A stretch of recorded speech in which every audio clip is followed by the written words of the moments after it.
Object oriented programming में हमने inheritance in C plus plus को स्टार्ट किया हुआ था, जिसमें से आज हम देखने वाले हैं hierarchical inheritance in C plus plus को। और अगर आपको इनहेरिटेंस का बिल्कुल भी आइडिया नहीं है, तो इस पे मैं ऑलरेडी 4 वीडियोस बना चुका हूँ, जिनके लिंक आपको डिस्क्रिप्शन के अंदर मिल जाएंगे। और आज हम देखने वाले हैं कि हिरार्किकल इनहेरिटेंस क्या होती है। हिरार्किकल इनहेरिटेंस को समझने के लिए हम एक एग्जांपल प्रोग्राम भी देखने वाले हैं।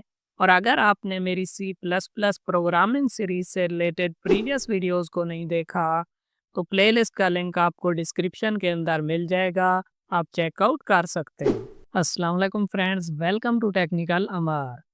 सो फर्स्ट ऑफ ऑल हम देख लेते हैं कि हिरार्किकल इनहेरिटेंस क्या होती है। फॉर एग्जांपल हमारे पास यहाँ पे एक क्लास है, क्लास ए, और हमारे पास एक सेकंड क्लास है, क्लास बी। तो हमने क्या किया, क्लास बी के अंदर क्लास ए को इनहेरिट कर लिया। ये हमारे पास बेस क्लास है और ये डिराइव्ड क्लास है, या फिर आप कह सकते हैं कि ये एक पेरेंट क्लास है और बी एक चाइल्ड क्लास है। इसी तरह हमने क्या किया, एक और क्लास बनाई, क्लास सी, जिसमें हमने क्लास ए को इनहेरिट किया। इसका मतलब ये हुआ कि क्लास बी की पेरेंट क्लास भी ए है और क्लास सी की पेरेंट क्लास भी ए है।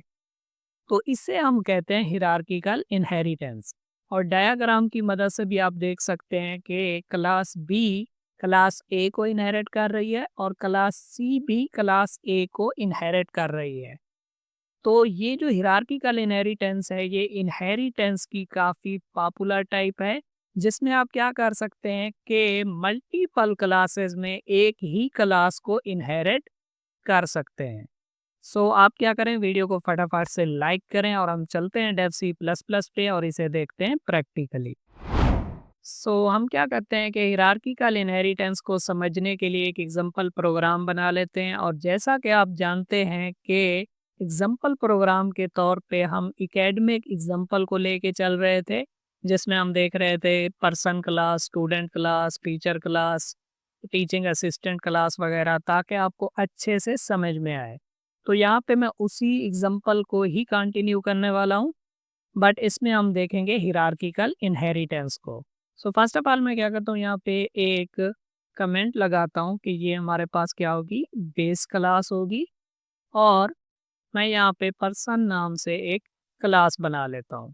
और इसमें मैं क्या करता हूँ कि कुछ प्रोटेक्टेड टाइप के मेंबर वेरिएबल्स बना लेता हूँ, जैसा कि स्ट्रिंग, और यहाँ पे नेम, पर्सन का नेम होगा और पर्सन की एज होगी। ये 2 मेंबर्स मैं यहाँ पे बना लेता हूँ। क्योंकि हम यहाँ पे स्ट्रिंग डेटा टाइप को यूज़ कर रहे हैं, तो हमें क्या करना पड़ेगा, यहाँ पे एक हेडर फाइल इंक्लूड करानी पड़ेगी, हैश इंक्लूड स्ट्रिंग। इसके बाद मैं क्या करता हूँ, यहाँ पे कुछ पब्लिक टाइप के मेथड्स बना देता हूँ, ताकि हम पर्सन का डेटा ले सकें और पर्सन का डेटा डिस्प्ले भी करा सकें। यहाँ पे मैं एक मेथड बनाता हूँ, सेट पर्सन डेटा। और जब यहाँ पे मैं पर्सन का ऑब्जेक्ट बनाऊंगा, तो मैं क्या करूँगा, नेम और एज को पास करूँगा। तो यहाँ पे मैं क्या करता हूँ कि रिसीव कर लेता हूँ यहाँ पे उन वैल्यूज़ को। तो यहाँ पे मैं एन में नेम को रिसीव कर लूँगा और एजी में एज को रिसीव कर लूँगा। और मैं क्या करता हूँ कि नेम के अंदर रखा देता हूँ एन और एज के अंदर मैं रखा देता हूँ एजी। इसी तरह मैं क्या करता हूँ, यहाँ पे एक और मेथड बनाता हूँ, डिस्प्ले पर्सन डेटा। और यहाँ पे हम क्या करते हैं कि सी आउट नेम डिस्प्ले करा देते हैं पर्सन का और लाइन को एंड कर देते हैं। इसी तरह मैं क्या करता हूँ कि पर्सन की एज भी डिस्प्ले करा देता हूँ और लाइन को एंड कर देता हूँ। तो इस तरह हमने क्या किया, एक पर्सन नाम की क्लास बना ली। अब मैं क्या करता हूँ कि यहाँ पे एक चाइल्ड क्लास बनाता हूँ और चाइल्ड क्लास में मैं यहाँ पे बनाऊंगा स्टूडेंट क्लास। और मैं इनहेरिट करूंगा पर्सन क्लास को और यहाँ पे विजिबिलिटी मोड में लगाता हूँ पब्लिक। पर्सन, और यहाँ पे हम क्या करते हैं, स्टूडेंट के भी कुछ मेंबर्स बना लेते हैं। जैसे यहाँ पे मैं रखता हूँ रोल नंबर, और स्टूडेंट जो है उसने किस कोर्स में एनरोल किया है। तो हम क्या करते हैं, एक कोर्स भी बना लेते हैं एज ए मेंबर। तो उसके बाद मैं क्या करता हूँ, यहाँ पे कुछ पब्लिक टाइप के मेथड्स बना लेता हूँ ताकि हम स्टूडेंट का डेटा गेट कर सकें और डिस्प्ले कर सकें। तो उसके लिए भी मैं क्या करता हूँ, यहाँ पे बनाता हूँ सेट स्टूडेंट डेटा, और जब स्टूडेंट टाइप का ऑब्जेक्ट बनेगा तो यहाँ से हम क्या करेंगे, रोल नंबर और कोर्स पास करेंगे। तो रिसीव करने के लिए भी यहाँ पे मैं क्या करता हूँ, यहाँ पे आर बना लेता हूँ रोल नंबर के लिए, और सी बना लेता हूँ कोर्स के लिए।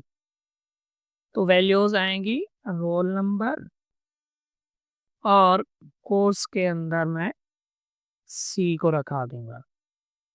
इसी तरह मैं क्या करता हूँ, यहाँ पे वाइड डिस्प्ले स्टूडेंट डेटा, और यहाँ पे मैं प्रिंट करा देता हूँ स्टूडेंट का डेटा जिसमें होगा रोल नंबर और स्टूडेंट का कोर्स होगा। सो मैंने यहाँ पे स्टूडेंट एंड पर्सन क्लास को क्विकली राइट डाउन किया है, क्योंकि अगर आप मेरी प्रीवियस वीडियोस को देखते आ रहे हैं तो आपको आइडिया होगा कि इन क्लासेस की एग्जांपल को ही हम लेके चल रहे हैं, student class and person class. तो अगर आपको आइडिया नहीं है तो आप काइंडली मेरी प्रीवियस वीडियोस को ज़रूर चेकआउट करें। तो मैं क्या करता हूँ, यहाँ पे सेमी कॉलन लगाता हूँ। तो अब हम इसे थोड़ा सा एक्सप्लेन भी कर देते हैं ताकि आपको अच्छे से समझ में आए। तो यहाँ पे क्या हुआ, स्टूडेंट क्लास ने इनहेरिट किया पर्सन क्लास को, और यहाँ पे हमने विजिबिलिटी मोड यूज़ किया पब्लिक। जैसा कि मैं आपको बताता आया हूँ कि यहाँ पे विजिबिलिटी मोड 3 टाइप्स के हो सकते हैं, प्राइवेट, प्रोटेक्टेड एंड पब्लिक। अगर विजिबिलिटी मोड प्राइवेट होगा तो उससे क्या होगा कि पेरेंट क्लास के जो प्रोटेक्टेड और पब्लिक मेंबर्स हैं, क्योंकि प्राइवेट जो मेंबर्स होते हैं वो तो इनहेरिट ही नहीं होते, उसकी हम बात नहीं करेंगे। Just protected and public members he inherit होते हैं। सो अगर हम यहाँ पे विजिबिलिटी मोड प्राइवेट लिखेंगे तो क्या होगा कि पेरेंट क्लास के जो प्रोटेक्टेड एंड पब्लिक मेंबर्स हैं वो चाइल्ड क्लास में प्राइवेट का हिस्सा बनेंगे, मतलब चाइल्ड क्लास में वो प्राइवेट होंगे। और अगर यहाँ पे हम लिख देंगे प्रोटेक्टेड तो क्या होगा, पेरेंट क्लास के प्रोटेक्टेड एंड पब्लिक मेंबर्स जो होंगे वो चाइल्ड के अंदर प्रोटेक्टेड का हिस्सा बनेंगे। और अगर हम यहाँ पे लिख देंगे पब्लिक तो क्या होगा कि पेरेंट क्लास के जो प्रोटेक्टेड मेंबर हैं वो चाइल्ड के अंदर प्रोटेक्टेड बनेंगे, और जो पब्लिक मेंबर हैं वो चाइल्ड के अंदर भी पब्लिक ही बनेंगे। तो in most of the cases हम क्या करते हैं कि पब्लिक यहाँ पे विजिबिलिटी मोड रखते हैं ताकि पेरेंट क्लास के जो मेंबर्स हैं वो अगर प्रोटेक्टेड हैं तो यहाँ पे भी प्रोटेक्टेड बने, पब्लिक हैं तो यहाँ पे भी पब्लिक ही बने। तो अब क्या हुआ होगा कि स्टूडेंट क्लास के अंदर ये प्रॉपर्टीज आ गई होंगी एज ए प्रोटेक्टेड, और ये मेथड्स भी आ गए होंगे एज ए पब्लिक। तो स्टूडेंट का ऑब्जेक्ट बना के भी मैं पर्सन की डिटेल एक्सेस कर सकता हूँ, क्योंकि मैंने स्टूडेंट क्लास के अंदर पर्सन क्लास को इनहेरिट किया हुआ है। तो मैं क्या करता हूँ, यहाँ पे स्टूडेंट से रिलेटेड एक ऑब्जेक्ट बनाता हूँ, स्टूडेंट एस टी।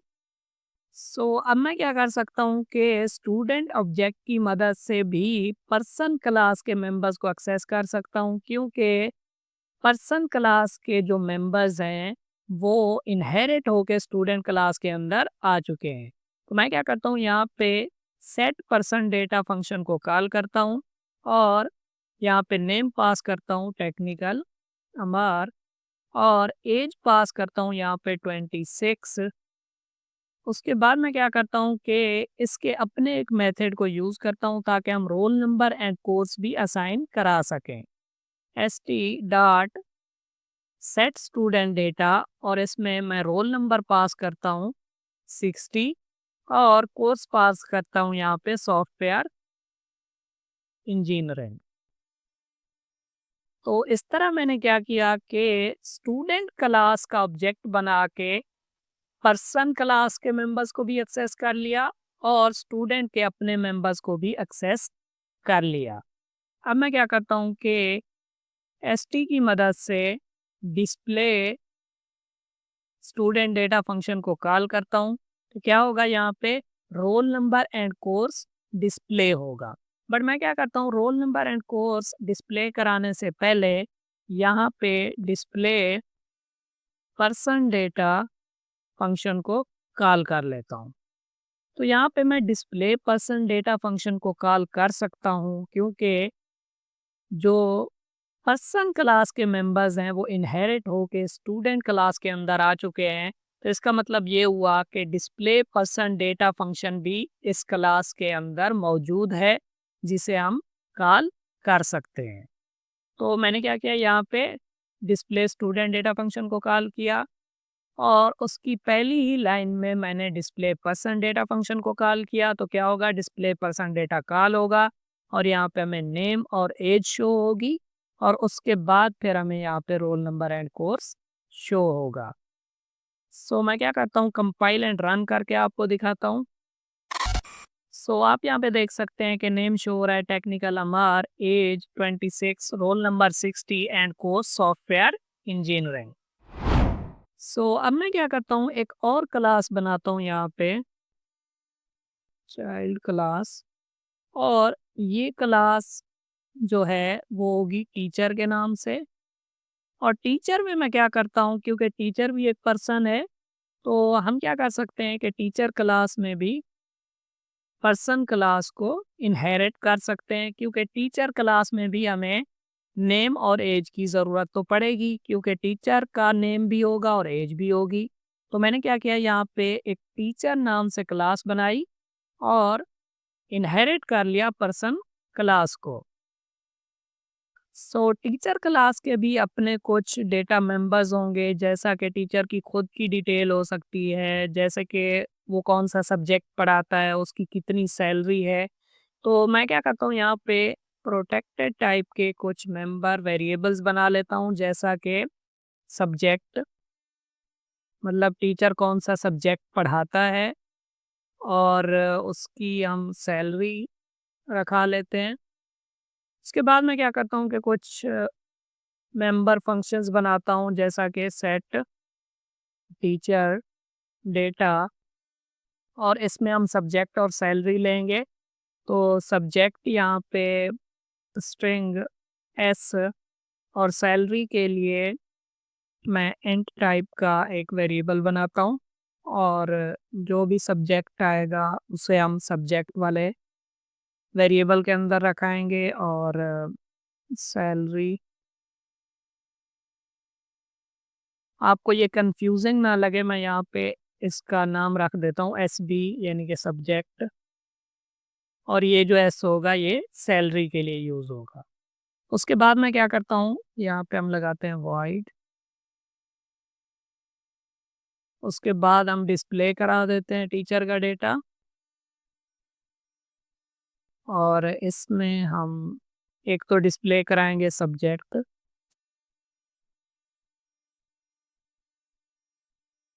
और दूसरा सैलरी। तो इस तरह मैंने क्या किया, एक और क्लास बनाई टीचर के नाम से जिसने इनहेरिट किया पर्सन क्लास को। तो पर्सन क्लास के जो मेंबर हैं, यानी कि member variables and member functions, वो इनहेरिट होके टीचर क्लास के अंदर भी आ गए होंगे। और यहाँ पे विजिबिलिटी मोड मैंने पब्लिक रखा। तो जो प्रोटेक्टेड मेंबर होंगे पर्सन क्लास के, वो यहाँ पे भी प्रोटेक्टेड का हिस्सा बनेंगे, और जो पब्लिक होंगे यहाँ पे भी पब्लिक का हिस्सा बनेंगे।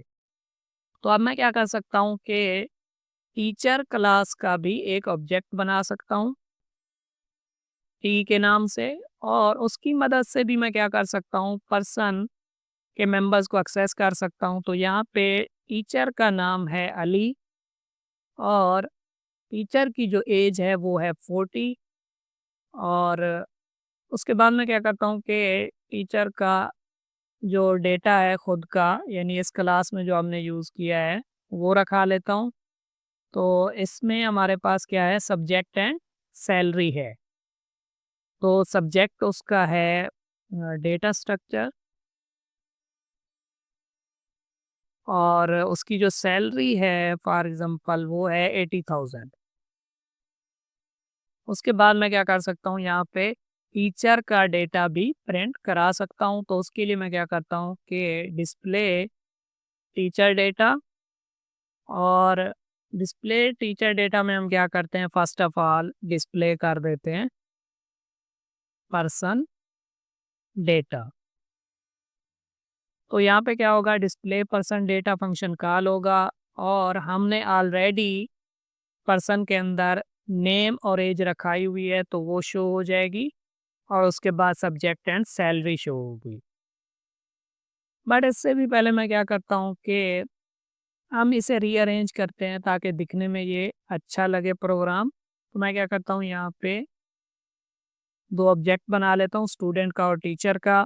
उसके बाद हम क्या करते हैं, यहाँ पे set person data, set student data, और उसके बाद इसे मैं यहाँ से कट करता हूँ, और इसे हम यहाँ पे ले आएंगे। तो यहाँ पे हमने क्या किया कि स्टूडेंट का डेटा रखाया, और यहाँ पे टीचर का डेटा रखाया, और उसके बाद हमने यहाँ पे स्टूडेंट का डेटा डिस्प्ले कराया और टीचर का डेटा डिस्प्ले कराया। बट इससे भी पहले मैं क्या करता हूँ, यहाँ पे एक मैसेज शो कराता हूँ, स्टूडेंट डिटेल्स, और लाइन को एंड कर देता हूँ ताकि यहाँ पे पता चले कि ये स्टूडेंट की डिटेल है। और यहाँ पे भी एक मैसेज शो करा देता हूँ, टीचर डिटेल्स। तो इस तरह आप देख सकते हैं कि हमने क्या किया, एक क्लास बनाई पर्सन के नाम से जो कि बेस क्लास है, और उस क्लास को हमने स्टूडेंट क्लास के अंदर भी यूज़ किया, मतलब स्टूडेंट क्लास ने भी उसे इनहेरिट किया, और टीचर क्लास ने भी उस सेम क्लास को इनहेरिट किया। तो इसे हम कहते हैं हिरार्किकल इनहेरिटेंस, जिसमें क्या होता है कि मल्टीपल क्लासेस एक ही पेरेंट क्लास को यूज़ कर रही होती हैं। तो यहाँ पे कोई थर्ड क्लास और भी हो सकती है जो कि पर्सन क्लास को इनहेरिट करे, जैसा कि स्टूडेंट और टीचर क्लास इनहेरिट कर रही है। तो अब मैं क्या करता हूँ, कंपाइल एंड रन करता हूँ इसे। सो आप यहाँ पे देख सकते हैं कि स्टूडेंट की डिटेल हमें यहाँ पे शो हो रही है, उसका name, age, roll number and course show हो रहा है। उसके बाद हमें टीचर की डिटेल शो हो रही है, उसका भी नेम, एज हमें शो हो रही है। उसके बाद सब्जेक्ट एंड सैलरी शो हो रही है। इनहेरिटेंस से रिलेटेड और भी बहुत सी वीडियोस आने वाली हैं। सो आप क्या करें, मेरी C++ ट्यूटोरियल फॉर बिगनर्स वाली प्लेलिस्ट को एक्सेस करें। इस प्लेलिस्ट के अंदर आपको तमाम वीडियोस सीक्वेंस में देखने को मिलेंगी। और अगर आप जस्ट ऑब्जेक्ट ओरिएंटेड प्रोग्रामिंग से रिलेटेड वीडियोस को देखना चाहते हैं, तो आप मेरी ऑब्जेक्ट ओरिएंटेड प्रोग्रामिंग वाली प्लेलिस्ट को भी यहाँ से एक्सेस कर सकते हैं। और अगर आप C++ से रिलेटेड एग्जाम्पल प्रोग्राम्स को देखना चाहते हैं, तो आप मेरी C++ एग्जाम्पल प्रोग्राम वाली प्लेलिस्ट को भी यहाँ से एक्सेस कर सकते हैं। इस प्लेलिस्ट के अंदर मैंने तमाम टॉपिक से रिलेटेड एग्जाम्पल प्रोग्राम्स को कवर किया हुआ है। सो कैसी लगी आपको वीडियो? अगर वीडियो अच्छी लगी हो तो वीडियो को लाइक करें और चैनल को सब्सक्राइब करें। Thank you.